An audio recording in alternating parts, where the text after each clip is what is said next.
పరిచయాలు ఎలాగండి? అంటే కీరవాణి గారు గాని, మణిశర్మ గారు గాని, తమన్ గాని అంటే it is not some direct access అంటే అంత హ్మ్. ఈజీ యాక్సెస్ హ్మ్. కాదు హ్మ్. హ్మ్. వీళ్ళెవరితో కూడా. సో హ్మ్. వాళ్ళ త్రూ అంటే అసలు వాళ్ళ దాకా ఎలా వెళ్ళగలిగారు? మాకు రియాలిటీ షోస్ ద్వారా ఆల్మోస్ట్ ఆ టైంలో 2009 ఆ టైంలో ఆల్మోస్ట్ 5, 6 రియాలిటీ షోస్‌లో పార్టిసిపేట్ చేశాను నేను. ఓకే. అప్పుడు 'సై సింగర్స్ ఛాలెంజ్' అని ఈటీవీలో ఆ! మంచి పాపులారిటీ వచ్చిన ఓకే. షో అది. హ్మ్. సో, అదే షోలో టాప్ 5 కంటెస్టెంట్స్ అనమాట. నేను, గీతా మాధురి, శ్రీరామ్ చంద్ర మన ఇండియన్ ఐడల్ ఉన్నాడు కదా! ఆ అబ్బాయి కృష్ణ చైతన్య. ఇప్పుడు ఇన్‌ఫ్యూజన్ బ్యాండ్‌లో లీడ్ సింగర్. ఓకే. సో, మేమందరం వి వర్ బ్యాచ్. అలుమిని దానికి.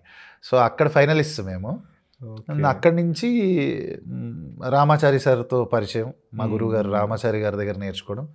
అండ్ అలానే వైజర్సు బాలసుబ్రహ్మణ్యం గారు అని చెప్పి మా కర్ణాటిక్ మ్యూజిక్ గురువు ఆయన. ఓకే. సో, వీళ్ళందరూ అప్పటికి స్టూడెంట్స్ అండి. నేను అక్కడి నుంచి స్టార్ట్ అయ్యాను. వీళ్ళ త్రూ నాకు వాళ్ళు పరిచయం అవ్వడం. అలా అందు నుంచి కీరవాణి సార్‌తో పరిచయం అవ్వడం. అక్కడి నుంచి మణిశర్మ సార్‌తో జర్నీ రావడం. అట్లా 2012లో అంటే ఈ 2010లో నేను మాస్టర్స్‌కెళ్ళా.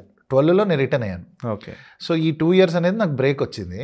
బట్ రాంగానే నేను వెళ్ళి కలిసి మళ్ళీ నేను పాడతాను సార్ అని చెప్పి జాయిన్ అవ్వడం జరిగింది. అంతకు ముందు కూడా అడపాదడపా వెళ్ళేవాడిని యూఎస్‌కి వెళ్ళక ముందు కూడా. బట్ వచ్చాక సీరియస్ జర్నీ అనేది స్టార్ట్ అయింది. ఓకే.